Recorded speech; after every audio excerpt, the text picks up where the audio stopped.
pessoal. Eu queria começar essa conversa de hoje, que vai ser passando por algumas questões narrativas, lendo um comentário do Buster Keaton, que foi um dos grandes comediantes da história do cinema, sobre o processo de roteirização que eles trabalhavam ali nessa fase do cinema mudo. Para um longa-metragem, nem Chaplin, nem Harold Lloyd, nem eu tínhamos roteiro. Parece impossível nesse ramo hoje. Nunca pensamos em escrever um roteiro. Não precisávamos. Eu tinha 3 roteiristas no departamento. Chaplin também. E Lloyd tinha 5 ou 6. Quando surgia uma ideia, dizíamos: é um bom começo. Qual é o final? Quando achávamos o final, íamos filmar. Nunca pensávamos no meio. O meio se resolvia sozinho. O importante é começar e terminar bem. Enfim, isso é bem ali no início, no cinema mudo, né? A partir de 1914, 1915, quando esses grandes comediantes trabalhavam muito no improviso, né? Saíam para as ruas. O Chaplin, por exemplo, junto com Mark Sennett, eles se reuniam de manhã, discutiam uma ideia de um filme, como o Buster Keaton fala, resolviam algumas questões, iam para as ruas. Por exemplo, está tendo uma corrida de automóveis na praia aqui próximo a Los Angeles. Vamos lá aproveitar essa locação. E aí, no meio lá, o Chaplin improvisava o tempo inteiro, aquelas gags maravilhosas que eles tinham. Ou seja, a gente está bem assim nesse início, porque se a gente pensar no início do cinema, tá? Vamos pensar lá no início, 1896, o cinema nasce narrativo, tá? É importante frisar isso. Mesmo cenas cotidianas, elas apresentam narrativas. A primeira exibição de cinema que mostra a extração, o trem chegando na estação de Ciotat, em Paris, a famosa primeira exibição dos Irmãos Lumière, apresenta uma narrativa. O trem chega, as pessoas descem, desembarcam e caminham pela estação de trem. Isso é uma narrativa. Tá? Você está narrando histórias. Tem histórias acontecendo ali. Só que não tem um princípio ficcional. Então, durante grande parte ali dos primeiros anos do cinema, se buscou essas narrativas que aconteciam nas ruas. Tá? E passo a passo foram aparecendo alguns cineastas que trouxeram ideias próprias para os filmes, ideias ficcionais, se aproveitando dos elementos naturais que eles tinham à disposição. A primeira conta que assim a história conta que Alice Guy Brachet, uma francesa, ali em 1897, já um ano depois da invenção do cinema, ela já foi a primeira cineasta a trabalhar com roteiro, sabe, a roteirizar as ideias dela e depois filmar. É óbvio que não é um roteiro como a gente conhece hoje, na tradição clássica, que a gente vai ver mais para frente, mas já existia ali. Ela escrevia ideias, roteirizava as ideias e depois ia para as ruas filmar.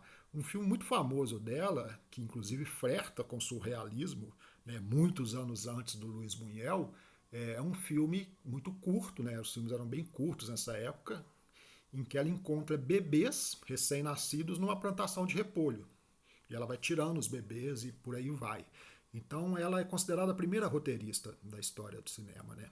A construir esse elemento ficcional, se aproveitando dos elementos da realidade. Tá?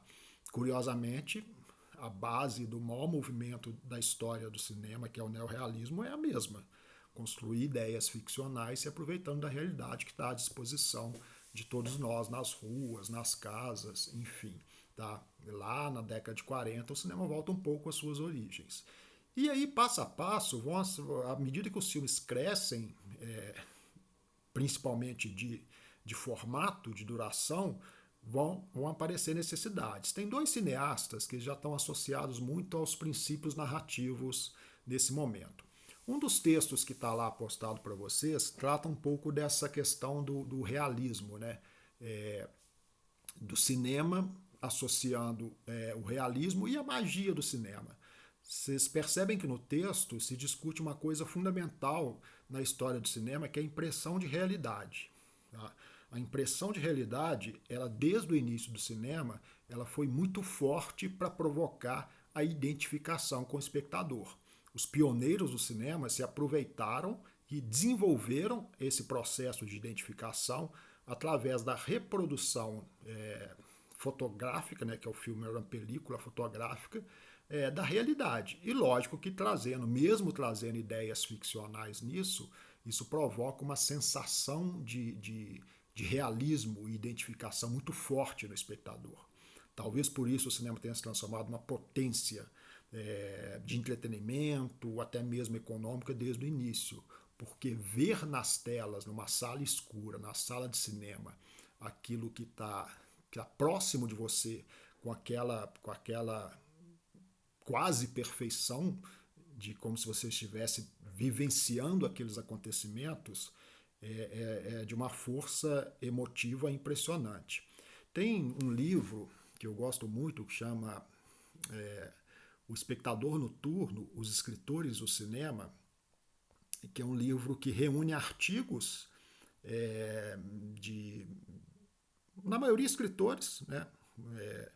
É, Thomas Mann, por exemplo, escreve, tem um artigo no livro, ali naquele momento do cinema mudo, que refletiram através de textos belíssimos sobre essa força, principalmente de identificação do espectador com o cinema. Um texto, por exemplo, o autor fala sobre como as pessoas saíam do cinema tentando copiar ou imitar o jeito de andar de Charlie Chaplin, aquele jeito fascinante, que só ele sabia, né? Enfim, era inimitável, mas como que eles se identificavam com aquilo. Mas tem um texto assim impressionante que é As Memórias do Escritor, quando ele foi no cinema com o pai e a mulher que trabalhava na casa deles. No cinema mudo, depois da Primeira Guerra Mundial, o filho dela tinha falecido na guerra, né? Tinha lutado na guerra e falecido.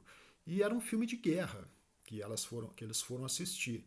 E num determinado momento, o impacto dessa narrativa na senhora foi tão grande que ela identificou em um dos soldados do batalhão o filho dela. E ela se deixou levar completamente por isso. E, por incrível que pareça, esse soldado morre durante a narrativa. E a mulher desmaiou no cinema, foi levada para o hospital, enfim, o escritor diz que ela nunca mais se recuperou desse trauma. Tamanha força de identificação, tamanho realismo, porque a reprodução de uma guerra com os aspectos tão impactantes que o cinema traz já naquele momento, no cinema mudo, de uma narrativa visual, tá? É importante isso, tá, gente? A narrativa visual é uma das grandes marcas do cinema mudo, é muito impactante para o espectador, é um processo de identificação. Então, mesmo nos filmes ficcionais que vão trabalhar com elementos ficcionais, a impressão de realidade transforma essa história numa potência emotiva muito forte. Tá? Então, os dois cineastas que eu estava falando que muito rapidamente, a partir de 1900, vão desenvolver a narrativa cinematográfica já como a gente conhece hoje. O primeiro é Georges Méliès, o mágico, na, na França, um ilusionista. Né? O texto também fala um pouco sobre isso, né? que a presença dos mágicos na história do cinema, como que eles se aproveitaram muito bem disso, né?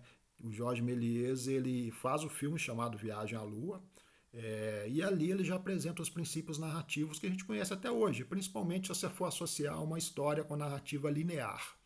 Tá? Ele constrói um filme muito focado nas questões que vinham basicamente já da literatura linear, que é um filme dividido em blocos, que seriam as sequências do roteiro, se a gente pudesse chamar assim claramente.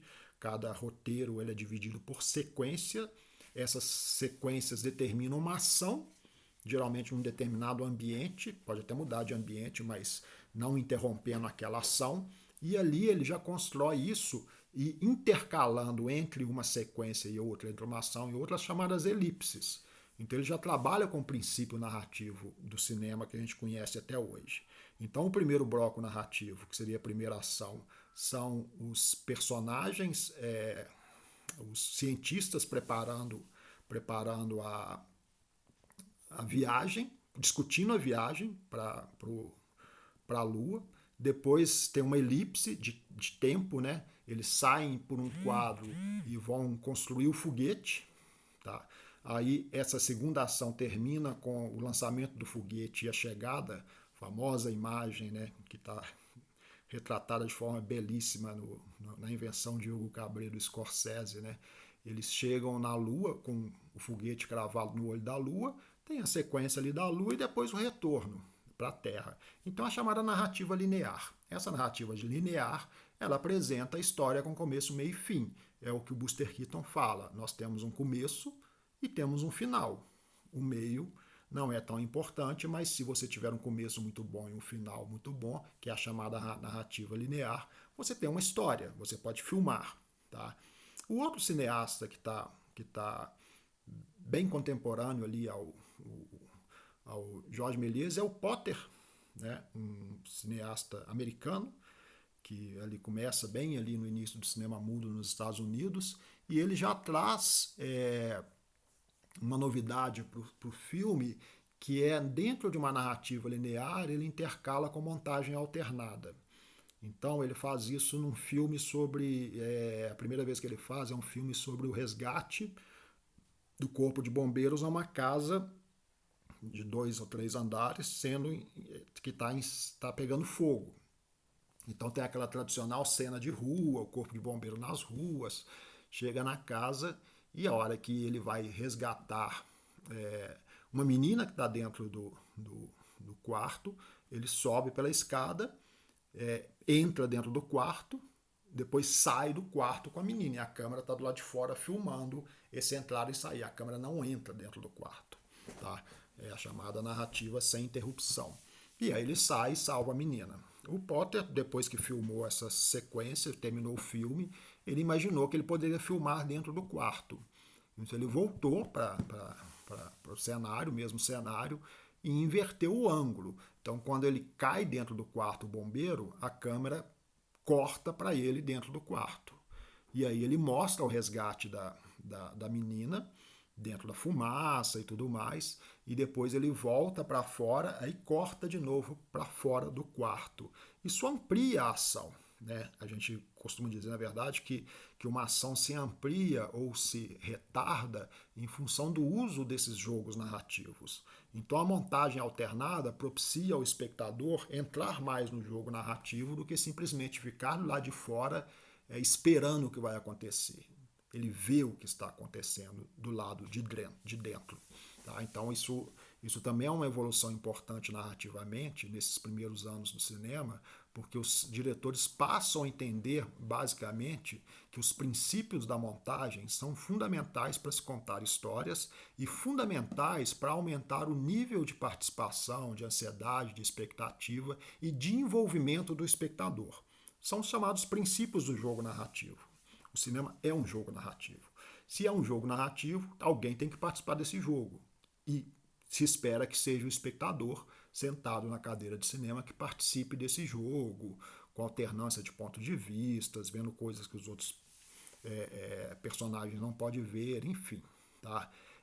Então, esses dois elementos fundamentais, eles acontecem ali entre 1900 e 1910, onde vai se desenvolver todas essas técnicas narrativas. A gente está falando de técnicas narrativas porque esse princípio nosso de discussão, ele envolve isso, né? Como que os pioneiros foram desenvolvendo durante algum momento ali na história do cinema, muito intuitivamente, muito assim, fazendo, pegando as câmeras e indo para as ruas, esses princípios de narração que são usados até hoje. Quando se começam a escrever o roteiro como a gente conhece o roteiro hoje, na forma clássica do roteiro, tudo isso tem que estar presente no roteiro. O roteirista tem que dominar também esses princípios narrativos, da montagem, das elipses, dos efeitos que ele busca naquele momento em termos de chamar o espectador a participar do jogo narrativo, imaginando que o filme vai ser feito daquela forma. Tá? O que acontece é que o Potter e o Jorge Méliès, por exemplo, eles ainda não trazem para a narrativa nesse momento, talvez nem mesmo Alice Guy-Brachet, porque são filmes muito curtos, né? Eles não trazem para a narrativa nesse momento uma questão determinante para o envolvimento definitivo do espectador com o cinema. Personagens. São filmes muito focados na ação. Tá? Acontecem coisas o tempo inteiro, mas você não se depara com um ou outro personagem em potencial e as coisas. É um filme centrado na ação. Tá?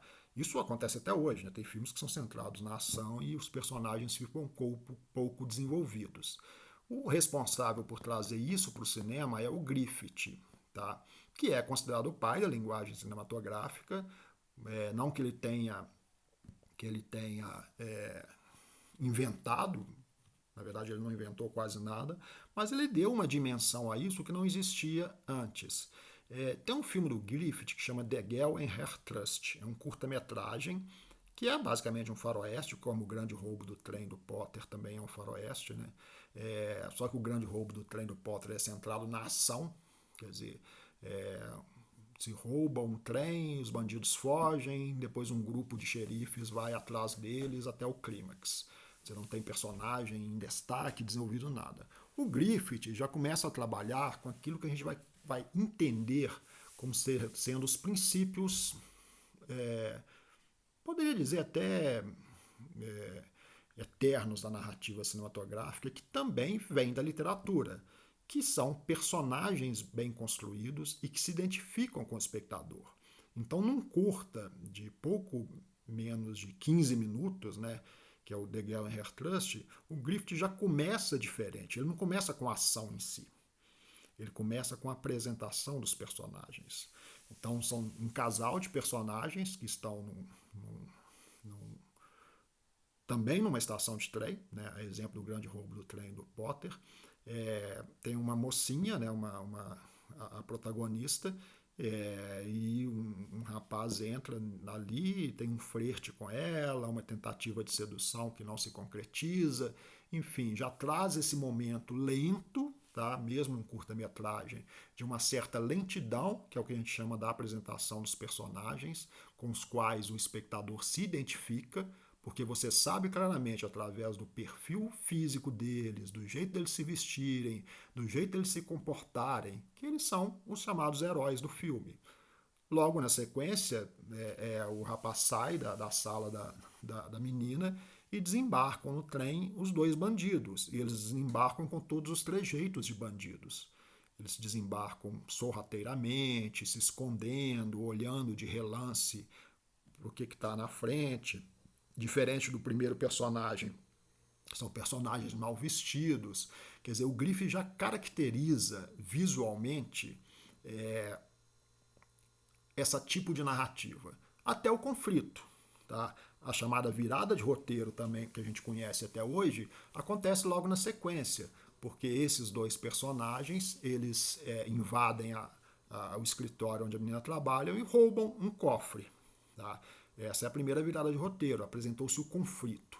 Quando ele sai, a menina sai correndo atrás deles e tenta impedir o assalto, mas ela é atingida por eles e acaba ficando no veículo junto com eles e sendo levada numa espécie de sequestro junto com os bandidos. Do alto de um pequeno morro, esse personagem do primeiro que aparece primeiro vê o sequestro e, lógico, evidentemente, como em todo bom filme de gênero, nesse início, ele vai ao resgate da menina, até o clímax. Então você já tem os elementos tradicionais do que a gente conhece como narrativa e do próprio roteiro, mesmo que ainda não fosse construído na época um roteiro como vai se caracterizar principalmente a partir de 1914 e 1915, que são apresentação de personagens, conflito, desenvolvimento do conflito e o clímax, tá? A resolução do filme. Tudo está envolvido nesses chamados dramas e nessas chamadas pequenas ou grandes viradas de roteiro que acontecem a partir daí. Isso, evidentemente, leva ao espectador num nível de envolvimento muito maior, como se você estivesse vendo uma ação comum. Por quê? Porque ali você já teve com quem se identificar. Você já teve um sentimento de que essa personagem precisa ser salva porque ela corre perigo, ela pode ser morta.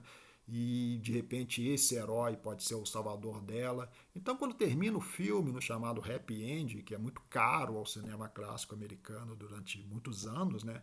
O chamado Happy End, a gente tem essa história narrativa bem contada. Evidentemente, isso vai se desenvolver no chamado filme de longa-metragem. O próprio Griffith vai desenvolver esses aparatos técnico-narrativos em filmes muito mais densos, muito mais longos. O primeiro grande filme é O Nascimento de uma Nação, em que ele apresenta num arco dramático muito maior do que nos curtas, um filme com quase 3 horas de duração, todos esses elementos já básicos que a gente conhece por contar histórias no cinema.